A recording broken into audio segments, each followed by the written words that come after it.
का ये नीति है निःशुल्क दवाई योजना की, वो हर व्यक्ति को मिल रही है, लेकिन पत्रकारों को जो मेडिकल सुविधा मिल रही है अभी तक 2500 रुपये दी जा रही है। हमारी मांग की इस राशि को बढ़ा करके कम से कम 10,000 तक दिया जाना चाहिए। और इसके साथ साथ हम ये भी मांग करते हैं कि जो बीमा पॉलिसी में संशोधन करें और इलाजकर्ता को बीमा कंपनी जो भुगतान करती है उस नीति को बदला जाए और पत्रकार के अस्पताल में भर्ती होते ही पत्रकार की जो इलाज का संपूर्ण भुगतान है वो अस्पताल द्वारा किया जाए।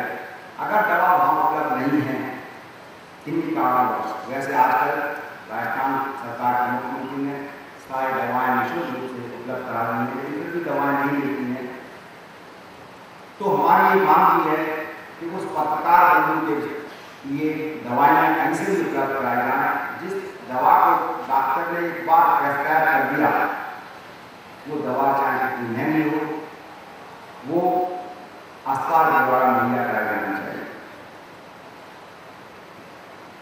उसके साथ साथ पत्रकारों का जीवन बीमा भी होना चाहिए। हर व्यक्ति का एक इंश्योरेंस होता है, तो हमारे सदन ने ये मांग रखी है, पत्रकारों की मांग है कि पत्रकारों का भी बीमा होना चाहिए जिससे इसका लाभ किन्हीं विशेष परिस्थितियों के अंदर उनके परिवार को मिल सके। तीसरा जो पॉइंट है वो पॉइंट है अल्पसूचना के नियमों का सरलीकरण किया जाना। जो हमारे फोटोग्राफर्स हैं, छायाकार भाई हैं, उनके लिए सेकेंडरी एवं पूर्णकालीन पत्रकारों का सूचना हायर सेकेंडरी शिक्षा के आधार पर किया जाए एवं 50 वर्ष से अधिक की आयु अनुभवी पत्रकारों को लागू शिक्षा संबंधी नियमों को सरल किया जाकर वरिष्ठ पत्रकारों को राहत दी जाए। नंबर 4 पर है समाचार पत्रों के लिए राजकीय विज्ञापन मान्यता है बनाए गए राजस्थान विज्ञापन नियम 2001 का समीकरण कर मध्य एवं लघु समाचार पत्रों को राहत प्रदान की जाए।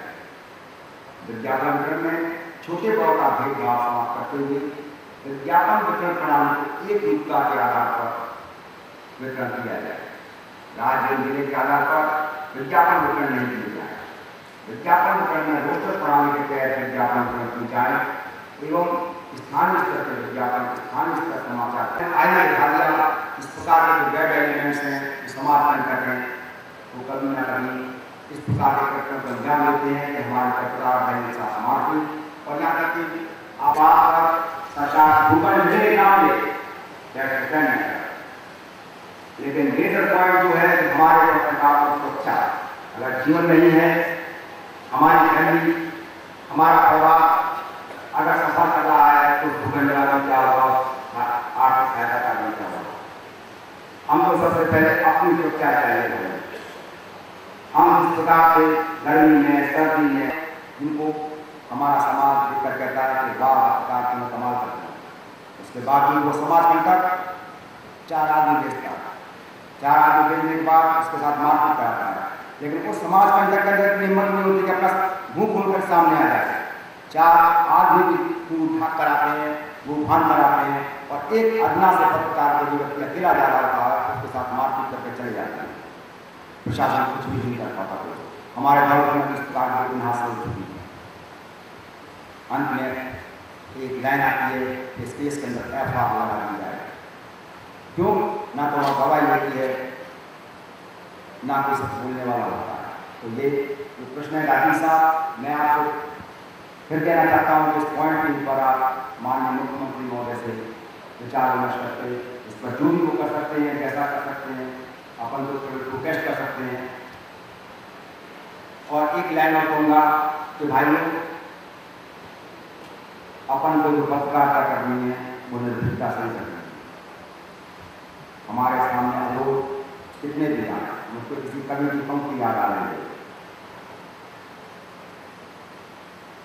कवि की पंक्ति है, उसमें वो कहना चाहता है, उसको पहले बताऊंगा, हम लोग अपने काम को जिस निष्पक्ष और निर्भीकता से कर रहे हैं, तो कवि कहता है कि कायरता जिन चेहरों का श्रृंगार करती है, कायरता जिन चेहरों का श्रृंगार करती है, मक्खियां भी बैठे स्वीकार करते हैं। तो दोस्तों, हम तो अपने काम को सतत रूप से करते जाना है, निष्पक्ष से करते जाना है। अब एक पत्रकार की दुर्घटना में मौत 2 लाख रुपये में आना दी गई। हमको कम से कम 10 लाख मांगे तब जाकर 5 लाख कर मिलेंगे। हम पहले से 2 लाख रुपये मांगेंगे तो राजस्थान सरकार इतनी उदार नहीं, गहलोत का कोई पैसे खा लिए, पैसे खा लिए। गहलोत यहाँ से हमको उम्मीद करना कि 2 लाख रुपये हमारे पत्रकार को आर्थिक सहायता के मिल जाएंगे, मुझको नहीं लगता कि संभव हो पाएगा। हम अगर अपनी डिमांड को ज़्यादा करें, 10 लाख करें तो 5 लाख तक आ पाए। और राज्य के पत्रकारों संबंधित 11 मांगों पर तत्काल कार्रवाई राज्य सरकार के स्तर पर करवाई जाकर पत्रकारों को राहत प्रदान करेगा। ये 11 पॉइंट जो मैंने अभी आपसे डिस्कस किए, जो आपको बताए, इनके अलावा अगर आप लोगों के मन में कोई विचार आए और आप मंच पर आकर के उस विचार को प्रकट करना चाहें तो आपका स्वागत है।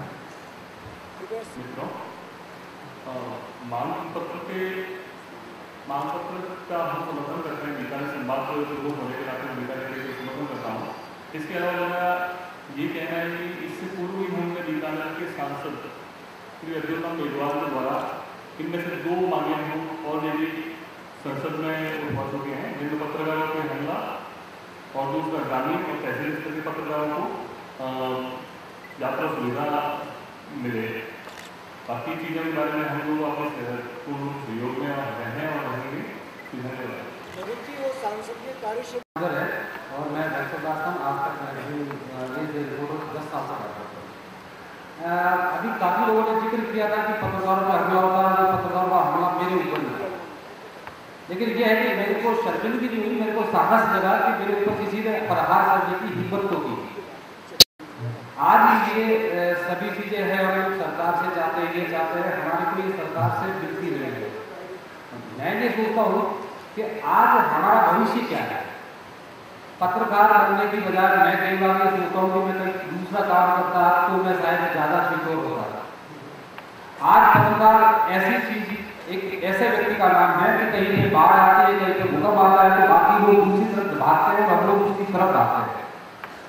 हम लोगों को कोई भी शहीद नहीं कहता, हम लोगों को ये कहता है कि मर जाए, एक सारा पत्रकार मर जाए, हमारी गिनती भी नहीं होती। तो ये हम लोग कहाँ किस लेवल पे जा रहे हैं, हमारे बच्चों का भविष्य क्या है। हम बच्चों का भविष्य, बच्चे को जाके फिर पुचकार के निकल के बेटा कहीं पे काम में जा रहा हूँ, ये भी भरोसा नहीं कि शाम को आऊँगा कि नहीं आऊँगा। एक बस के ड्राइवर और एक पत्रकार की एक बराबर की वैल्यू हो गई है। कहीं पे भी एक्सीडेंट हो जाए, वापस घर आए कि नहा आए। हम लोग किसी से 1 लाख मांगते हैं, सरकार से 1 लाख मांगते हैं, किसी से 5000 मांगते हैं। तो ये क्या हम पत्रकार कहने के भी क्या भिखारी बन गए? क्या सरकारें जब इलेक्शन हो गए तो सरकारें हम लोगों से हाथ जोड़ने के भैया हमारा ये करना, हमारे ये करना, उसके बाद हम लोग पूरे बरसों तक उस किसानी पर हाथ उठते रहे। तो हम लोग अपनी डिमांड करते 5 लाख या 7 लाख या 2 लाख, तो हम लोग ये यहाँ पे बचते मैं ये कहता हूँ कि कहते हैं कि पत्रकार को 2 लाख बढ़ना चाहिए। तो इट मीन्स पत्रकार की कीमत 2 लाख है। अपने बेटे को हम पत्रकार बनाए तो 2 लाख में वो बिक जाएगा।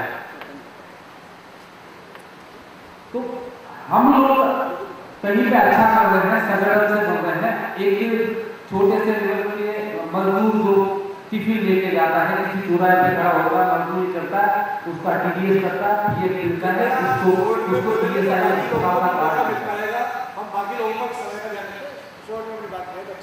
जो निकलता है उसका उसकी इंडस्ट्री से ईएसआई का कार्ड बनता है, उसको पीएफ करता है और उसको बाद में पेंशन भी मिलती है। लेकिन कहीं के पत्रकार को पेंशन मिलती है, वेतन नहीं आता है ना। तब तक तो मैं पत्रकार कह रहा हूँ, लेकिन जब घर पे बैठ जाऊंगा तो मैं पत्रकार नहीं कहलाऊंगा। वही उम्र पत्रकार कहीं के गुमनाम जिंदगी में डूब के मर जाए है। तो क्या ऐसा कोई प्रावधान है हम लोगों के साथ में कि हम लोग कहीं पे हमारी हालत, हमारा शरीर हमारा साथ न दे, उस तरह कोई भी बंदा, हमारा युवा साथी हमारा साथ दे दे, यार भैया इंदर सिंह तू अब तक 40 साल पत्रकारिता करता था, अब तेरी औकात नहीं है, तेरी सरकार नहीं है, हमारी तरफ से 20-20 रुपये तेरे को मिलेंगे, तेरा घर चलेगा। क्या हमारी संस्था देगी? क्या सरकार देगी? तो क्यों ना ऐसा प्रावधान सरकार से भी हम लोग मांग करें कि हम लोगों को कुछ कम करें, या 1000 रुपये, 1500 रुपये, 2000 रुपये आर्थिक संतुष्टि हो, इतना कुछ सरकार से मिले। हम लोग मांग नहीं करेंगे, हम लोग तो ये मांग करेंगे कि मर जाए तो 2 लाख रुपये मिले उसको, तो या तो मरने का इंतजार करें, बीवी को खुश रखें, जब बढ़ तो 2 लाख रुपये मिलेगा। ये तो इंश्योरेंस वाला जैसा होगा वैसी बात होगी। हम लोग ये चाहते हैं कि सरकार से हम लोग ऐसी कठोर या ऐसी ठोस बात रखें, ऐसी मांग करें कि पत्रकार के जब घुटने ना चले, उसकी कलम चलाने या हाथ डूबने लग जाए, तो भी उसको कुछ ऐसा उसके जीवन यापन करने का कोई संसाधन या साधन दे। क्या प्लॉट लेके, जमीन लेके हम सुखी रह सकते हैं? नहीं रह सकते। हमको मतलब एक सिक्योरिटी, एक साधन ऐसा मिलना चाहिए जिससे कि आज हम लोग अपने बच्चे को भी बोले यार पत्रकारिता करना है। मंच पर आसीन पदाधिकारी महोदय, बंधुवरों, मैं अभी जो हमारी संस्था के द्वारा 11 मुद्दों पर आप लोगों के समक्ष जो बातें रखी गई थी, उस पर मैं अपने कुछ विचार विमर्श करना चाह रहा हूँ। वो इस प्रकार से हैं कि जहाँ तक भूखंडों का मामला है, वो पहले भी 5 वर्ष तक पत्रकारों के 10-10 हज़ार रुपये जमा किए गए थे और 5 वर्ष बाद सूचना जनसंपर्क विभाग द्वारा एज इट इज उनके ड्राफ्ट वापस कर दिए गए। फिर इस बार दोबारा से भरवाए गए हैं, लेकिन मुझे नहीं लगता कि इतना समय गुजरने के बाद आज भी उसकी कोई प्रक्रिया नहीं हो रही है। पहले तो इन भूखंडों पर, क्योंकि हर पत्रकार के पास आवासीय भूखंड नहीं है। कितने ही पत्रकार मैं देख रहा हूँ कि आज भी किराए पर रहकर अपना जीवन यापन कर रहे हैं। दूसरा, लघु और मझोले पत्रकार किस तरह से अपने पब्लिकेशन करते हैं, किस तरह अपना अंकों को निकालते हैं, ये उन्हीं को मालूम है। ये कोई इंडस्ट्रियलिस्ट तो है नहीं जो इनके पास लंबी चौड़ी रकम हो। उधर दूसरी साइड में देखते हैं कि विज्ञापनों में भी भाईबंदी जैसा व्यवहार किया जाता है। छोटे पत्रकारों के लिए तो विज्ञापन देना समझते हैं, इनकी तो कोई आवश्यकता ही नहीं है, तो इस बिंदु पर कोई विशेष ध्यान दिया जाए। तीसरी बात, रोडवेज में जो राज्य परिवहन पथ निगम में हमारे पत्रकार बंधु यात्रा करते हैं, जो हर डिस्ट्रिक्ट में सारे केबल वाले, केबल चलाने वाले जो लोग हैं, वो अपना न्यूज चैनल चलाकर मनोरंजन की खबरें चला रहे हैं, जिससे पत्रकारिता पत्रकारों के साथ पर आ जा रही है। या तो सरकार इस बात के लिए पाबंद करे कि वो न्यूज चैनल किसी भी पत्रकार के देख में चलाए, ताकि उससे पत्रकारिता और न्यूज के साथ बने रहे, उनका भी रजिस्ट्रेशन होना अनिवार्य है। तीसरा जो सुझाव आया था कि जिला समितियों में बतौर पत्रकारों को सदस्य शामिल किया है। बहुत सारी सरकार की योजनाएं हैं। मेरा सुझाव है कि झाड़ से जुड़े हुए लोग, उसमें संशोधन के साथ झाड़ से जुड़े हुए लोग हैं, उनको भूखंड के मामले में और जिला समितियों में बतौर सदस्य नियुक्त किया जाए। और चौथा आखिरी सबसे महत्वपूर्ण सुझाव यह था कि जो पत्रकारों की सुरक्षा को लेकर बात चल रही थी, बहुत सारे पत्रकार ऐसे भी हैं कि बहुत अच्छी सनसनीखेज खुलासे करते हैं, बावजूद उन पर झूठा मुकदमे हुए हैं।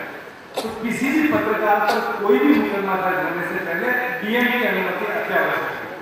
डीएम इस बात को सुने, जिला कलेक्टर इस बात को सुने और देखे, और उसके बाद उस पत्रकार के ये भी मुद्दा है जो राज्य सरकार इस बात के पाबंद करे।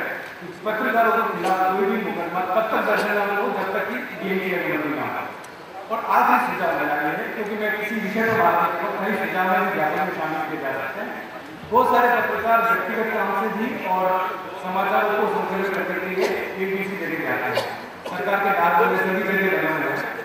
सिर्फ नेटवर्क का कार्ड या जार का कार्ड नहीं होकर उस रात अगर वो कहीं पर जाता है तो उसे रहने की सुविधा, प्राथमिकता सुविधा जो भी कार्ड मिलना नहीं देता। मेरे बात सम्माननीय पत्रकार बंधु, सबसे पहले आज पत्रकारों का सम्मेलन है, तो मैं पत्रकारों की शान में एक तो नारे लगाना चाहता हूँ, पत्रकार एकता, पत्रकार एकता, राजस्थान पत्रकार संघ, राजस्थान पत्रकार संघ। दोस्तों, मैं जो अपनी ये संख्या है इसको देख करके एक सुझाव देना चाहूँगा अपने सब लोगों को कि इस संख्या को ज़्यादा से ज़्यादा बढ़ाएं। आज राजस्थान के अंदर पत्रकारों की संख्या करीब 1 लाख से ज़्यादा ही है, तो 1 लाख पत्रकारों में आज राजस्थान का ये सम्मेलन है, ये हॉल भर जाना चाहिए था। अपना जो संगठन है बहुत अच्छा कार्य कर रहा है।